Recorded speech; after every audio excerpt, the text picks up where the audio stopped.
Good morning. It is a beautiful Monday here in Noblesville. I hope it's beautiful wherever you are around the world. It is Monday, November 7th, the day before Election Day, Kristen Boyce. We're going to talk about that a little bit today.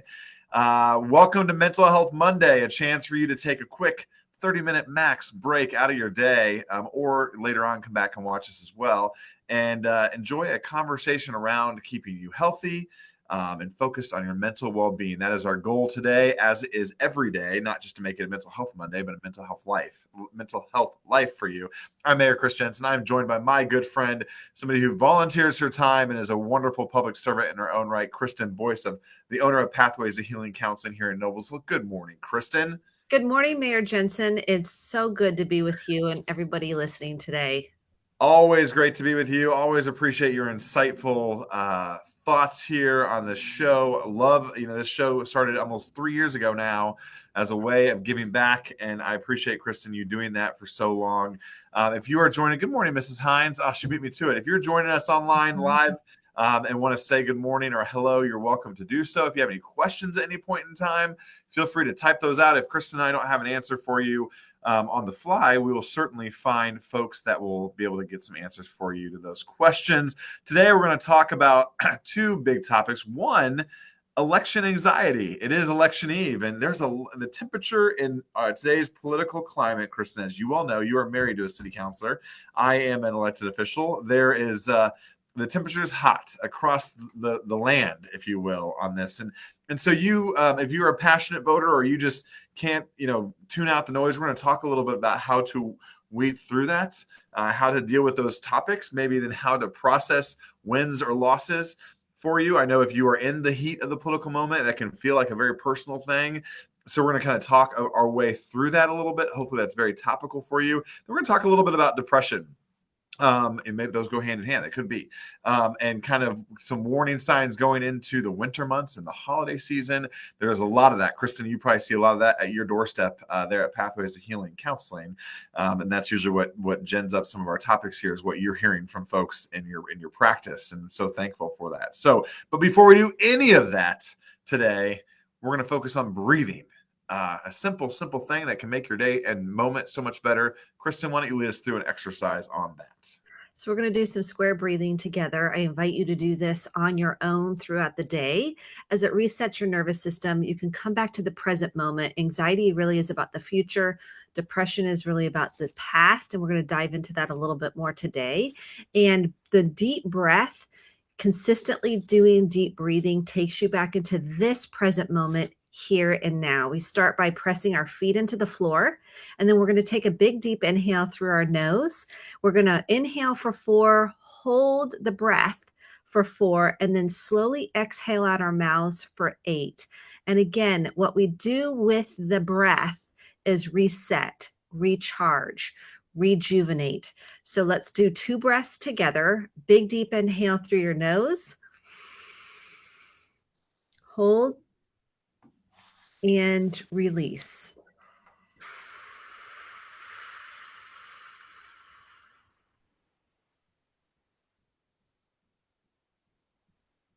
Instant satisfaction, by the way. Whew. It's nice, isn't it? It slows us down. We're in such a hurry all the time. And what we're doing to our nervous system is we're trapping everything inside the nervous system. So that helps release any tension or tightness or discomfort in the nervous system. So let's do one more breath. Big, deep inhale through your nose, belly to the spine, and release.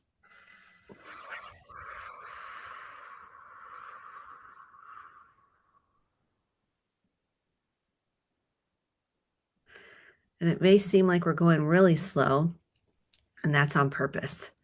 We're going at such a fast pace. We are not taking the time to check in with ourselves, to slow things down. And that's essential when we're talking about anxiety today. Love it. Again, I always tell people I square breathe a lot in the car, especially as we travel around some of the construction zones. Not that there are any in Noblesville. I try to square breathe in the car throughout the day, in my office. It's just a great, quick little thing that you can do yourself to make your day that much better. So thank you, Kristen, for leading that. Again, before we get in this conversation, if you have any questions, want to chime in, use the chat, let us know. That's what we're here for, is to try to help out here along the way today. So I threw this topic in because I feel like it's incredibly topical to talk a little bit about anxiety and thoughts around the election. You can't, and this all goes hand in hand, Kristen, with our dependence on social media, with our TVs being on all the time. Now candidates, I know I was one of them that found you via text message or Instagram ad. They're everywhere, and there's rhetoric out there that is playing to probably your central nervous system and triggering you. They want you to do that because that's going to lead you to go to the polls. I encourage everyone to vote tomorrow, by the way, or vote early.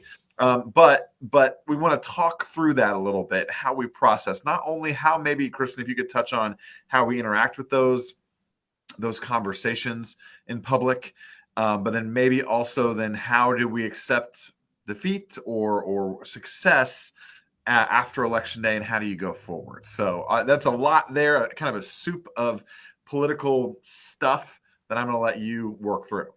So as I was preparing for our conversation today, I did a little research on election anxiety. And here's a new term that is coming out because of the decisiveness, because of the fear associated with each side, depending on the side you're aligning with, is election stress disorder. And this is APA is putting this out, election stress disorder, because we're seeing so much anxiety as a result, and some depression as a result of the election and the fear that's going on. So first things first, it's so important to slow things down. So we've got to start with the breath. The second thing is, when we're looking at the election, we're really focused on the future, right? We want to say, how is our world going to be in the future? And I just had a conversation with my father over the weekend, and he was so worried about the future. And what I said to him is, I said, Dad, let's take a deep breath. And he's like, oh my gosh, here we go. We're going to keep breathing. Like, your parties are fun. He's getting intense. Like, there's a real visceral fear living in the nervous system. It's because he's bombarded in the news. He's bombarded anywhere he looks. He's hearing all the different fears of what can happen and what's at stake. And so, there is a lot at stake. So we don't want to minimize that. We don't want to bypass that. We don't want to pretend it's not there. We don't want to positive our way out of it. We call that toxic positivity. We want to be real about what's in front of us. And we want to take a look at, how do I look at this in the most healthy way possible? And notice your intensity in your nervous system is the second piece to this. How intense am I getting? What is really getting activated in terms of my fear? Because anxiety is about fear of really, it's not always, but in this case, when we're talking about the election, we're talking about the future. And the third thing is, what are you putting in? What are you digesting? How much are you digesting this? Are you taking like a fire hose and you're ingesting all of the media and all of the coverage 24/7? That's not healthy, no matter what we're ingesting. So if someone's on social media, we looked at that average 2 hours and 27 minutes a day or something to that effect. That's how much we're on social media. How much is that affecting your mental, emotional, and physical well-being? Same with the election. It's everything. You're looking at, how much time am I spending listening, ingesting, talking about, focusing on? We really need to prioritize, okay, what else can I do for my mental health that is not related to ingesting the social media or TV or television or news? We have to limit our exposure, or it's going to take over our thoughts. It's going to take over our nervous system.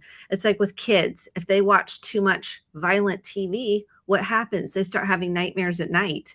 So that we're taking in too much and we can't process it. So what's the next thing?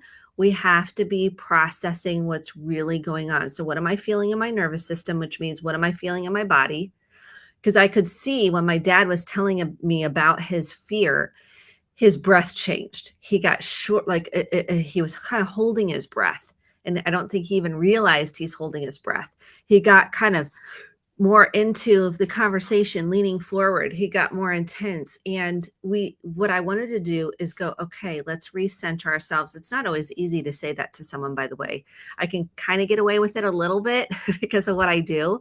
So I'm not going to say to tell everybody to breathe because that doesn't usually go well. Like if someone goes, well, calm down or just relax, that's not usually what goes well. It's you staying regulated. So I had to notice he's getting intense. And this isn't to pick on my dad, but this is just the reality of what's happening. It's a lot of fear. I had to notice my nervous system and regulate myself. I can't control his. I'm not in charge of his. I can't make him feel better. The only thing I can do is tend to my nervous system, notice how I'm feeling. And here we talk about the next thing about like winners and not people that win, and that processing that. Go ahead, you were going to say No, something. I just the way you worded that was just so nice. Yeah, I You don't worked like. hard not to say the word loser. I like that. That was Yeah, good. because what happens to us is really something that happens for us, and we don't always see it that way, and we can't see it that way when we're in the middle of it. So when we can be humble, humility is so important in life. And I don't mean humility as in like I'm just going to be self-deprecating, I'm going to take the one down position, because what happens is I see in the world right now is a lot of people are taking what I call one up position. Terry Real, who's a therapist who does works with couples, talks about like this one up position, and then someone comes in a one down position and they feel powerless, they feel defeated, they feel not good enough. We don't really want to be in a one up or one down. What is, we're all in this together. We're all humans in the same journey with different life experiences, but also with the similar emotional responses to a lot of things. Now, I can get more intense or I can get more submissive. So we have to look at, where are you falling on this? Are you putting yourself at one up because of your belief and you believe you're right? You're putting yourself one up, and so this person is one down and wrong and less than. We don't want to function that way. We are not going to create connection. We are not going to find healing. We're going to be stuck. So if I'm functioning from a one down position or I'm functioning from a one up position, I'm going to find myself in a stuck position emotionally, developmentally. I am not going to get what I want. So, how can we bring ourselves to go, no one's in a one up, no one's in a one down. We are all in this together. We have to come to humility. That's how we do it. We own our own issues. Yes. Question on the one up, one down. And first of all, shout out to my buddy Alfred. Great guy, by the way. Talking about the breath. You're exactly right. Keep breathing, Alfred. The one up, one down. Are there certain types of, I consider myself probably a one up person. I would assume, which you shouldn't do, that a lot of people come into positions as one up positions. Are there natural one down people? So if you've had a lot of trauma and Okay. you've been controlled and you have been powerless and don't have a voice, you're going to come into situations oftentimes one down. You've been split off from your authentic self. You've been disempowered, so to speak. And so in therapy, what I work on is those folks coming up to, nobody is better than me. I can now have a voice. I can say how I feel. But if you come from a lot of trauma, that takes a lot of self healing. And other people that have come from trauma can also take a one up because they feel powerful. They feel in control. They don't feel like someone's going to take advantage of them.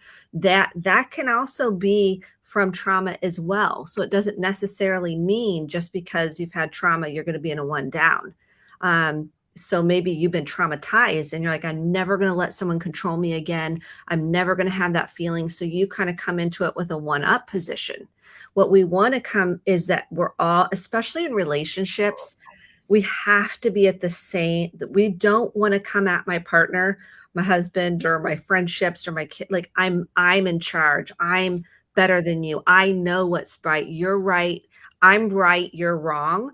That's going to create disconnection and erosion in relationships. And that's what I'm seeing in a lot of political conversations. Right, wrong, good, bad, all, nothing.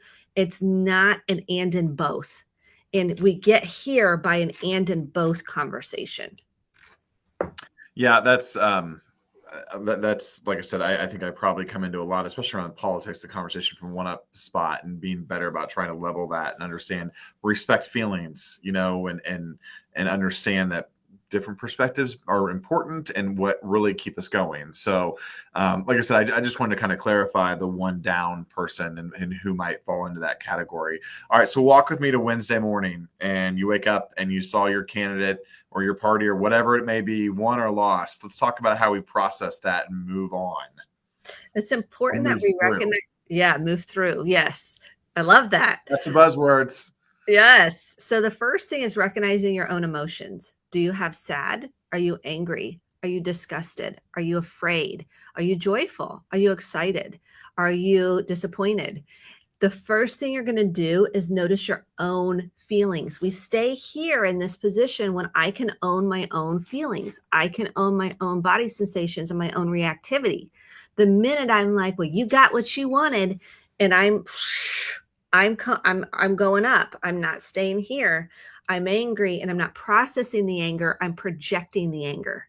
So that can take us into that one up. So first thing I'm going to do is own my own grief, maybe over my candidate didn't win, or my passion that I want change in the world, or whatever it is that I'm having emotion about the person not winning. Or maybe I'm excited that the person's winning. I can also acknowledge that someone else might have feelings about their candidate not winning. And it's an and in both. Can I hold space for my own process, whether it's grief, anger, sadness, disgust, fear? And can I also hold space for someone else's process? Maybe it's going to be hard for me to tolerate that they're excited. Can I still stay humble in it? Or am I going, hey, what? And I'm starting to go one up, and I'm putting down the other. I'm kind of righteous in my, yeah, I'm glad I won. And look, see, I told you so.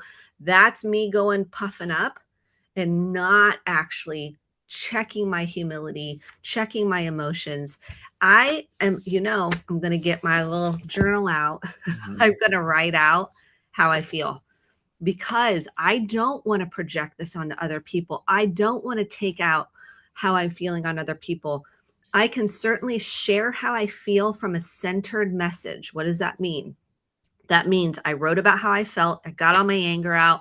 I might even scribbled on a page if I need to. I'm metabolizing that. So when I do have a conversation, I can say I feel really disappointed and scared about the results. And I'm really working on kind of trying to manage that for myself. Very different approach than everything's just terrible. And I'm dysregulated because I haven't processed what I'm really feeling. I don't want to put that on somebody else, especially my kids, my partner, who might have a different opinion, right? Everybody isn't going to feel the exact same way you do. And that is when we get into the topic of, we've talked about it many times, that differentiation. I can tolerate they have a different opinion as long as they're not taking out their dysregulation on you. Then I would have a boundary to say, it's okay for you to have your own opinions. It's not okay to yell at me. I'm making this up. But you see, it doesn't mean I'm not without boundaries. It means I'm regulated because I'm taking responsibility for my own emotions around the results.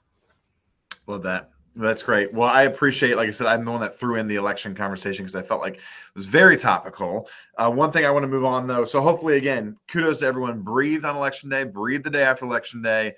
Keep yourself that's a great model to have right there. I'm going to work harder at being and that balanced approach there. But we want to talk a little bit about depression. 'Tis the season, which honestly we see it all the time, but we certainly see it. Although it's on 60-degree days in November. I actually golfed yesterday. It's hard to be too depressed. But all kidding aside, you're going into a tough time of year. Holidays are upon us. Winter weather's upon us. We changed our clocks, which does have a little bit of a switch in our emotional trigger. Although it was nice this morning, it was kind of dark last night. So let's talk a little bit about depression, maybe tee it up and define it for us, and then kind of tease out where we might go from here in terms of approaching depression and understanding and identifying it. I'm going to go a different approach with depression that you might not have heard before. And it's an important way to start expanding the way you think about it. So we have many variables that play into like us feeling depressed. I mean, you named a few: weather, transitions, we have elections, we have family dynamics, we have our past, we have current dynamics. Maybe you're going through a loss or grief. Sometimes we mislabel things. Like, for example, we might say grief and we might say, I'm depressed. No, you're grieving. And that's appropriate given the circumstances that just happened. You lost somebody or something. Let's say it's a job. Maybe you're going through a divorce, a breakup. You're going to go through the stages of grief. It's not necessarily you're depressed, you're grieving. And we've mislabeled things, I think, at times. So, depression, if you think about the word depressed, think about your depression. You're depressing and you're not processing. So oftentimes, this is a different take on it. Oftentimes, depression is unprocessed, repressed emotions that are begging to come to the surface and have you take a look and really tend to those emotions. So maybe you have some unprocessed sadness. Maybe you weren't allowed to be angry as a kid and it's living in your nervous system.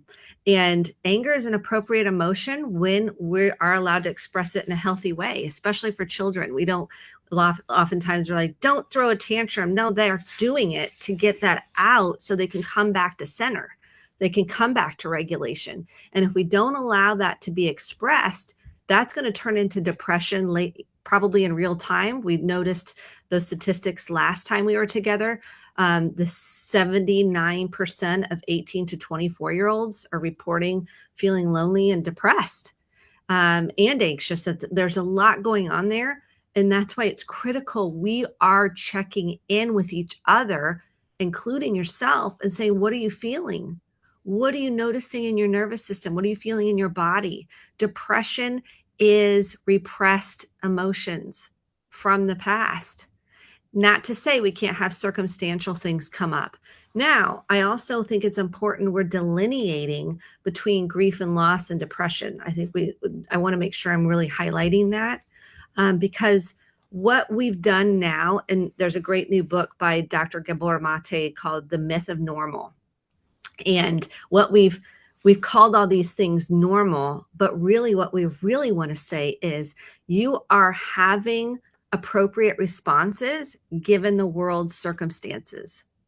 And we're not saying that. Like, yeah, it's okay for you to feel angry about some of the things that are happening in the world. It's okay for you to feel sad about what happened to you as a kid. It's okay for you to feel disgusted over maybe some of the family dynamics you have, but we don't say that. We don't give people permission to say that's quote, and I don't even like the word normal, and he's debunking that whole normal title. That's why he came up with the title of the book.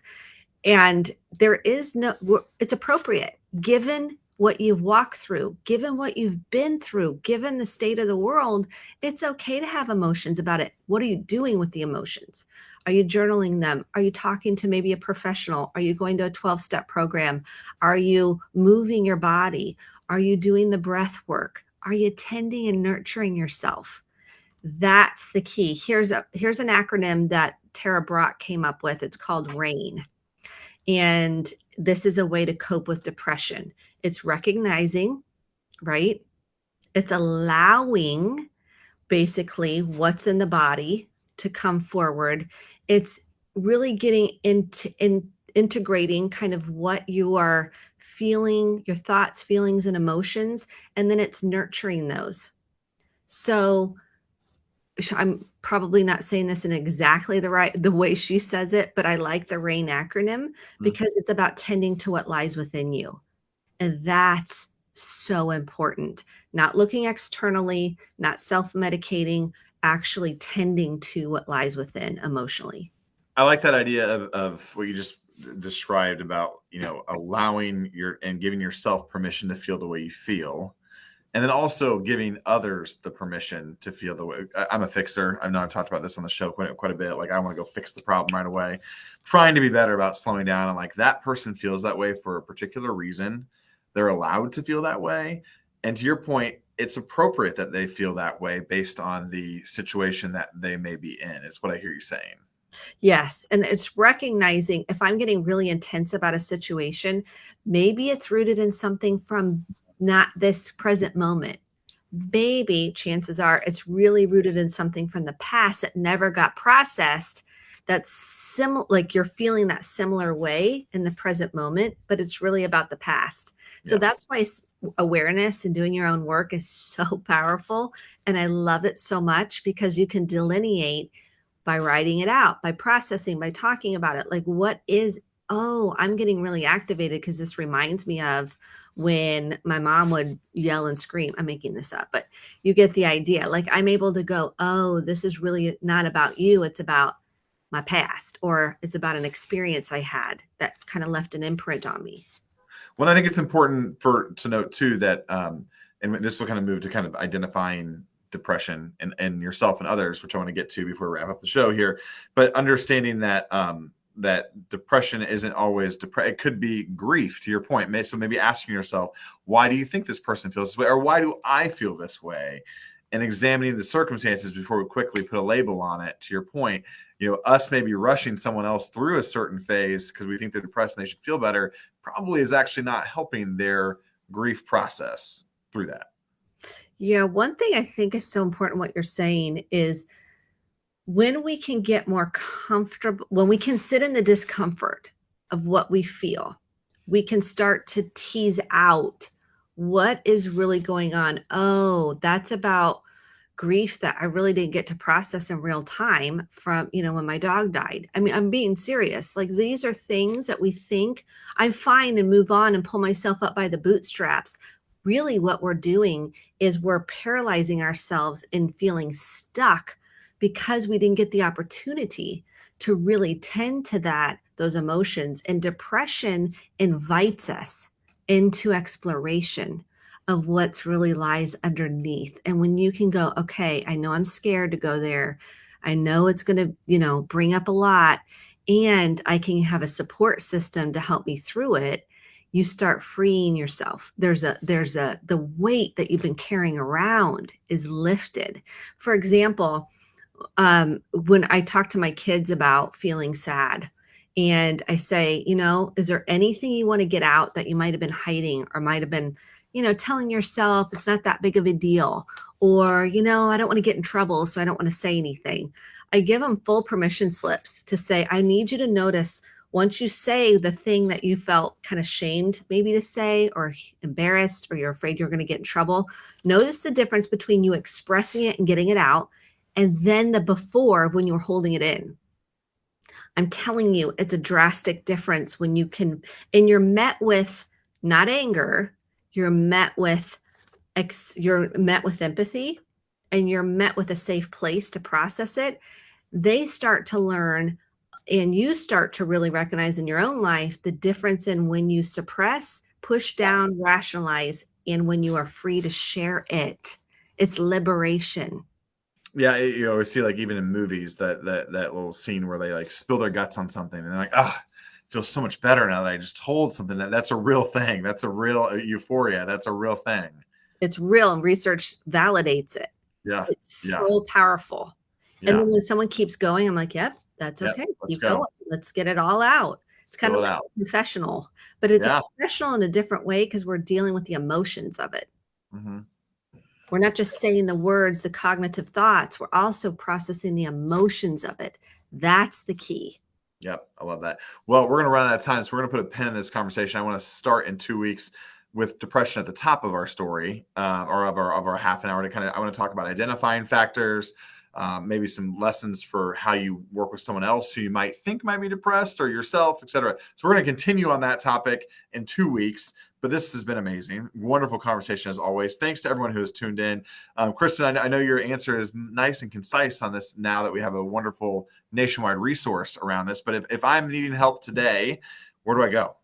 988. I just gave this out to a teen who was like, what do I do with it? I said 988. 988. It's okay. You don't know what to do. This is the number. Keep it in your back hip pocket, and you can text or call any time, or maybe you're with somebody and you don't know what to do. 988 is the hotline. It's like the 911 for emergencies. This is the 988 for mental health.